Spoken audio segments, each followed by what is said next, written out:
Namaste everyone. Welcome to PMC USA Swadhyaya Challenge. Incredibly Believable. Everything you wanted to know about the shift, but did not know whom to ask, by Dr. Sunonny Satin. Dr. Sunonny Satin was a universal human, a true citizen of the world. Born in India in a Parsi family, he moved to USA in 1968. He literally went around the world more than 90 times. Included in these travels were the studies of many cultures of the world, both scientific and spiritual teachings. Dr. Sunonny Satin taught hypnotherapy, regression therapy, energy healing, crystal therapy, spiritual hypnosis, and integrated therapies throughout the world, in North and South America, Europe, and Asia. He was the director of California Hypnosis Institute of USA and founded the first and only school of hypnotherapy in India, California Hypnosis Institute of India. He had thousands of students around the world from every conceivable background. Dr. Sunonny Satin had a bachelor degree from IIT Mumbai, a master's degree in chemical engineering and MBA in quantitative management and PhD in transpersonal psychology. Dr. Sunonny Satin completed this manuscript on 26 November 2006 and passed on 1st December 2006 while he was doing what he loved best, teaching a group of hypnotherapists in New Delhi, India. The lightworkers whose lives he touched continue to heal as he taught them, to knowing that they have his support and guidance from the higher dimensions always. In Incredibly Believable, for the first time, Dr. Sunonny Satin combines the background of the shift, the guidance of easing one's way through the shift, and most uniquely provides a description of the new world after the shift. This is very down-to-earth, real-life description written in simple language so that every reader, irrespective of his or her educational level or background, can clearly understand the new world after the shift. So in this book, today we are going to know about the chapter 8, Indigo and Crystal Children. A child is born into an ordinary family. The parents decide to name him Tommy. For the first year and half to 2 years, Tommy considered himself a part of his mother. He was part of the mother in the womb, and he feels no difference now. He simply accepts whatever the parents give him. His mind is like a fresh sponge, just taking in information. Tommy learns fear. Tommy tries to walk like all children. His bones are soft and supple, and he falls often as he takes his first steps. He does not feel anything is wrong with falling. It feels normal and natural. It does not hurt, but he notices a strange behavior on the part of the mother. Every time Tommy staggers and falls, his mother rushes over, picks him up, expresses some words of distress that he does not understand, and kisses some part of his body and tries to make it well. Tommy does not understand the mother's behavior, yet the mother keeps repeating it every time he falls. Now Tommy is a smart boy. He tries to figure this one out, and he knows that sooner or later he will. Then one fine day he gets it. Every time he falls, his mother thinks he is hurt, and being the kind woman that she is, she tries to kiss him and make him well. That's it. For Tommy, as for all other children his age, the mother is a giant who is all-knowing, smart, and ultimate fount of wisdom. Whatever she thinks must be right. He learns from her, and he thus forms his opinion. Tommy now knows that every time he falls, he is supposed to get hurt. If he was not hurt, why would this smart mother of his need to kiss and make him feel better After all, mother is not that stupid. This is how we teach our children to be fearful. Even today, there are societies in our world where they don't raise their children to be fearful. The child might fall down from a tree. He just gets up and walks away without feeling any pain or hurt. In his mind, there is no association between falling and getting hurt. So why should be afraid of falling? Preschool, Tommy is a nice boy. Approaching his second birthday, Tommy starts to develop his own likes and dislikes. Whereas Tommy likes running around barefoot, his mother wants him to put shoes or slippers on, giving him all kinds of reasons, like the floor is dirty or that it is too cold. He does not think this is the case. Yet, every time that he does what he wants, instead of what the elders want, he somehow gets yelled at or punished. He is told how he needs to be a good boy by obeying the parents, elders, or other authority figures. Now Tommy is a smart boy. He tries to figure this one out, and he knows that sooner or later he will. Then one fine day, he gets it. Every time he does that his mother or elders want him to do, he gets praise and rewards. But every time he does what he wants to do, he gets a scolding or punishment. Tommy learns that he can be a nice boy and get the rewards and praise only by suppressing his natural desires. As a result, Tommy grows up basically doing the things that his parents and others around him want him to do. He learns their value systems and he learns to suppress his own natural desires. Tommy goes to school. Ever since Tommy was born, his real interest was in dance. Even as a boy, the moment he heard some music, Tommy would start moving his arms and legs. With age, that interest just kept developing more and more. Now that Tommy is in 5th grade, he is forced to study subjects such as arithmetic and history, and yet there is not a single dance class. He has no interest in studying arithmetic and history, so he wonders, why is he being forced to study these subjects when nobody is being forced to study dancing? In fact, even those who have an interest in dance, like him, are not being provided any opportunity to study it. Even though he has no interest, he tries half-heartedly to study those uninteresting subjects. But whenever he tries to study those, he keeps thinking about the dance school that he could be attending instead. And he is just not able to concentrate or remembering anything related to those uninterested subjects. Tommy is a slow learner. Before long, Tommy has been classified and identified as a slow learner in school. There is a tremendous pressure being put on his parents to make him improve his performance. In turn, the parents keep pushing him to study more of uninterested subjects. Yet, nobody talks to him about the dance classes that are of interest to him. He has been told that he needs to take special classes outside of school to study dance. But those classes are expensive, and his parents tell him they cannot afford the extra fees for the dance classes. Hence, he is not able to study what he likes. Whereas, those who like subjects like arithmetic or history are able to do that easily. Why this discrimination? Now Tommy is a smart boy. He tries to figure this one out, and he knows that sooner or later he will. Then one fine day, when he's few years older, he gets it. A couple of centuries ago, some old man decided how everyone in the world should be educated, and they made a list of subjects that have to be taught compulsorily.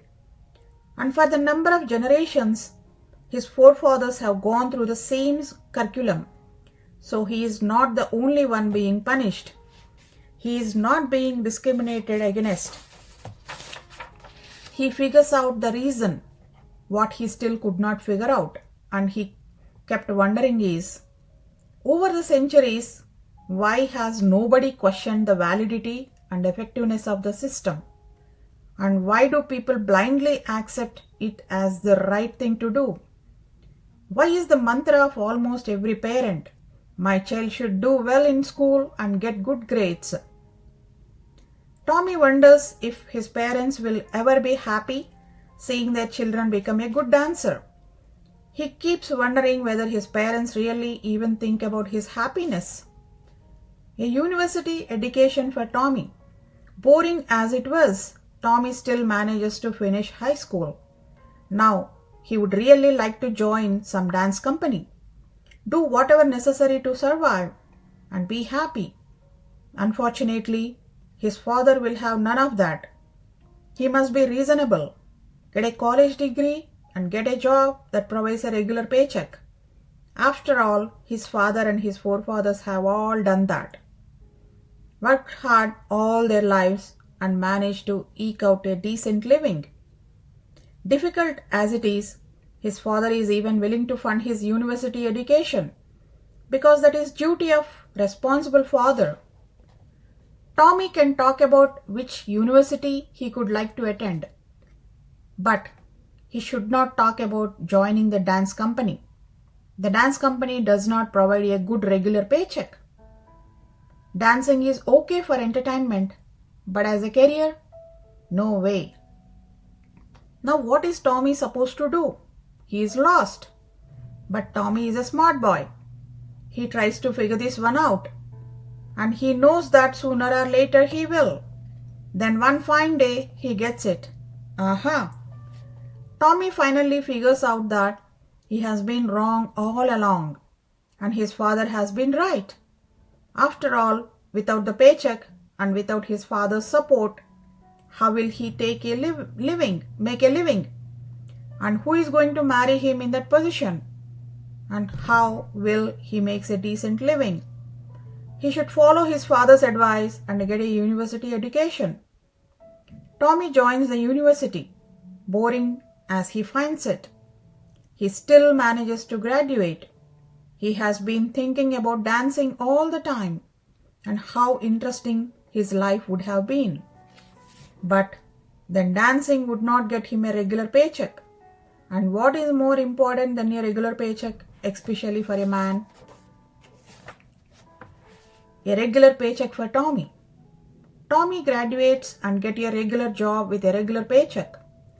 Tommy gets married and has a couple of kids. He buys a house, gets a car or two, and is now fully settled as a decent man should be. The only downside, Tommy makes just enough money to cover the mortgage, the car payments, other necessary bills like health insurance, and has only a small amount left over. And he needs to save that small amount for his retirement. Tommy now has no time and no money for the dance lessons. Life is as it is supposed to be. But where is the fun in life? There is a lot of stress at work, and this creates some health problems for Tommy. He occasionally thinks about leaving the job, but without the regular paycheck, how will he support himself and the family? And now, will they cover the medical expenses? Now Tommy is a smart man. He tries to figure this one out, and he knows that sooner or later he will. Then one fine day, he gets it. Aha! Once again, Tommy realizes that his father has been right all along. It was wrong on Tommy's part to selfishly think about how happy dancing would make him. A man has a responsibility to provide for his family and for his retirement. Tommy now feels guilty about having been so irresponsible for so long. He promises himself that he will no longer have selfish thoughts about dancing. Instead, he will be a good provider till the day he dies. Tommy's transformation to his father's thinking is now complete. Traditions, traditions, traditions.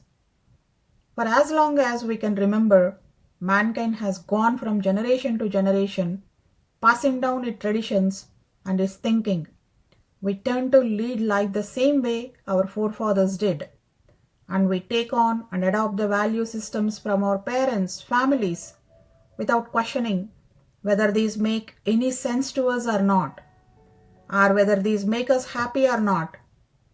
In effect, we give up our desires and independent thinking and adopt the value system that the society teaches us.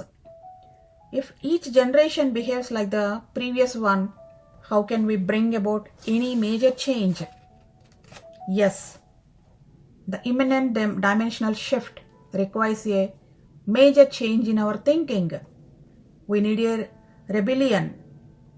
Why do we need a rebellion? Every system that we have in place today is non-functional. Our educational system, our political system, our economical system, our financial system, our healthcare system, our military system, our industrial system, our transportation system, our banking system, our legal system, our energy generation system, etc., etc., etc. They all need a total revamp. They need to be broken down, totally dismantled, and new functional system need to be built from the ground up. The first task is the breaking down and dismantling of the current systems. If each generation follows the traditions, the current system continues in perpetuality. Enters the rebels, the Indigo children. A new breed of children has been coming to earth, mainly from 1978 on. Although we have some older Indigos, even in their 60s. They are called Indigo because, to the clairvoyant, their auras appear indigo in color. Their DNA is more activated than that of the common children. As a result, their thinking and their behavior is significantly different from that of common children. As a result of their activated DNA, they tend not to get sick easily. They are disease resistant, but their bodies react to pharmaceutical drugs in a very negative way. They refuse to accept anything simply because it is traditional. They refuse to believe anything simply because it has been told by an authority figure. For example, a parent, a teacher, a priest, a doctor, etc. Everything has to make good rational sense to them before they accept it. Main characteristics of Indigos. The biggest difference between an Indigo and non-Indigo children is their view of life. Whereas the non-Indigo assumes that the main thing in life is to conform to society, take responsibility, be successful according to the commonly accepted principles, and uphold the value system of society. The Indigo believes that the main purpose of a life is to be happy. Every action of the Indigo is judged by the standard of happiness as defined by the self, not necessarily by society in general. What if Tommy were an Indigo? Even the infant Indigo Tommy would not learn that falling is painful. He would just find his mother's action amusing. As a preschool child, Tommy would do whatever he wants to do. No amount of potential punishment would get him to change his thinking. Only a meaningful reward would make him adopt a new behavior. In school, Tommy would probably study uninteresting subjects such as arithmetic and history, if it were explained to him why that was a necessary part of the curriculum. But if it did not make sense to him, he would not care how poorly he performs in school. He would know how smart he is, and he would not need to prove it to others by getting good grades. He would somehow find ways to attend some dance classes anyway. The Indigo Tommy would refuse to go to the university at all unless he were allowed to study dance too. In case his father forced him to go, he might join the university, but he would only study the things that he wanted to study. A couple of years in the university and the Indigo Tommy would make a deal with the manager of the dance company. He would do all kinds of chores for the dance company in exchange for being allowed to participate as a dancer. When a dance company would have to go on a tour, Tommy would drop out of a university. But Tommy is happy. The Indigo Tommy knows that the purpose of life is to be happy. If it takes dropping out of university to dance and be happy, so be it. Should Tommy decide to complete the university, graduate, and get a job, he would not last long in the job. The Indigo Tommy seems no need to create so much stress for himself that he gets sick. Tommy knows that the purpose of life is to be happy. He has no problem giving up the regular paycheck in order to be happy. But his father would throw a fit if he were to find out that Tommy has quit his job. The parents of Indigo children try to make them conform and act like normal children, but with no success at all. If the Indigo children act like normal children, then they would become conformists, and the entire purpose of their coming to help mankind at this juncture would be lost. The Indigos are multidimensional humans and sometimes have a hard time dealing with normal people whose entire existence is in the third dimension, although they are not consciously aware of it. The Indigos often get information from other dimensions. As such, they are normally viewed as very smart. Because they are so smart, they need lot of activity to keep their mind busy. In the absence of sufficient activities, they get easily bored. When they are bored, they look for different things or activities to occupy their mind. Hence, their mind wanders from one place to another. This often leads to diagnosis of ADD, Attention Deficit Disorder, or ADHD, Attention Deficit Hyperactive Disorder. Unfortunately, they are often drugged and put on medication, and their physical bodies cannot handle well due to their activated DNA. The Indigos have arrived. Now that the earlier Indigos have grown up and are starting to come into workforce, they are having an impact on the society. Just like they questioned their parents and teachers earlier, they are now questioning the bosses and starting to break down the antiquated structures that we have. The demolition work has already started and the pace continues to increase. Within the next 2 decades, all our antiquated systems will be demolished. Then what do we do? Harbingers of New Age, the Crystal Children. Ever since the year 2000, a few as early as 98, new breed of children have started coming. They are called Crystal Children, since they have special connections to crystals and their aura shows multiple colors. The Crystal Children are pure love. They have come now to show us how things will be once we get to the new world in the 4th dimension, when everyone is operating from unconditional love. These children are so pure that they cannot stand any kind of violence at all. If a 2-year-old crystal child is watching cartoons on TV and one cartoon character hits another, hitting is a form of violence. The Crystal Children cannot bear it and leaves the room on his own, claiming that bad TV is on. Or 5 years old is in class. The teacher shouts a formal of verbal violence at another student in class. The crystal child cannot take it anymore. He leaves the classroom and hides somewhere outside. With this level of non-violence and love, these crystal children, when they grow up and enter the workforce, will help build the new structures, once the old antiquated structures have already been demolished with the help of Indigo children. How can these children create war? How can these children even think of hurting anyone? These children are born with unconditional love. These children also have an uncanny attraction to crystals. Once you tell them about crystals and names of the crystals, crystal children remember these forever. When these children help us build new systems, all the systems have to run on principle of unconditional love. Welcome to the new world starting from 2029. Yeah, hello friends. Here I want to share my personal experience. Even my younger one is autistic. So whatever the Dr. Sunonny Satin mentioned, now they are labeling as autistic children, autistic kids. Even my triggering point to come into the spirituality, this path, is my younger one who is autistic.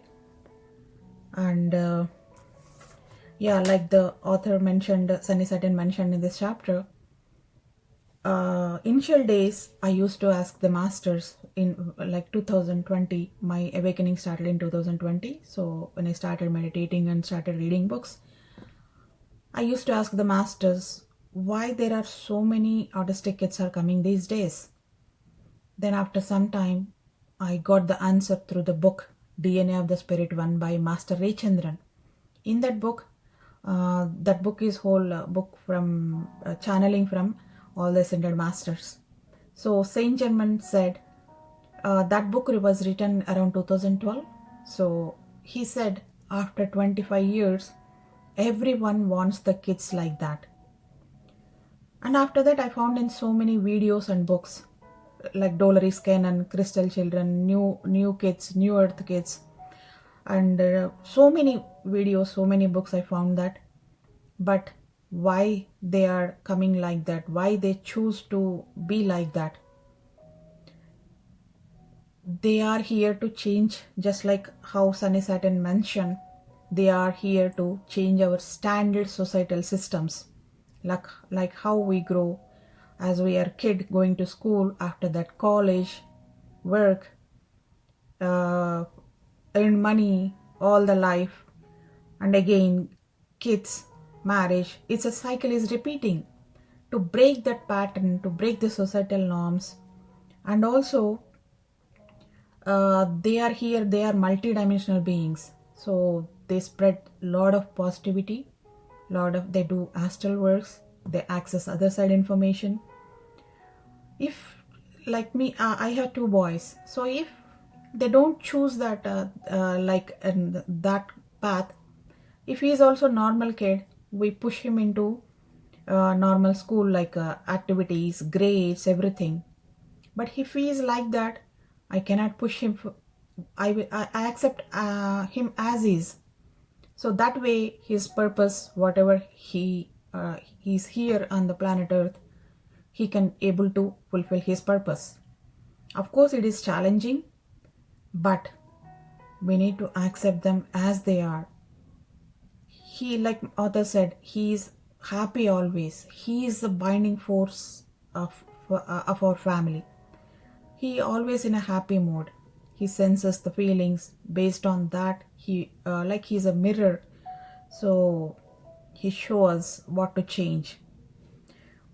And I will also, if you want to read about these books, what if you understand them, I wanted to recommend some books. Indigo Children and Cheeky Monkeys by Scott Alexander King, Indigo Children by Lee Carroll, and Crystal Children by Doreen Virtue. And there are so many books available.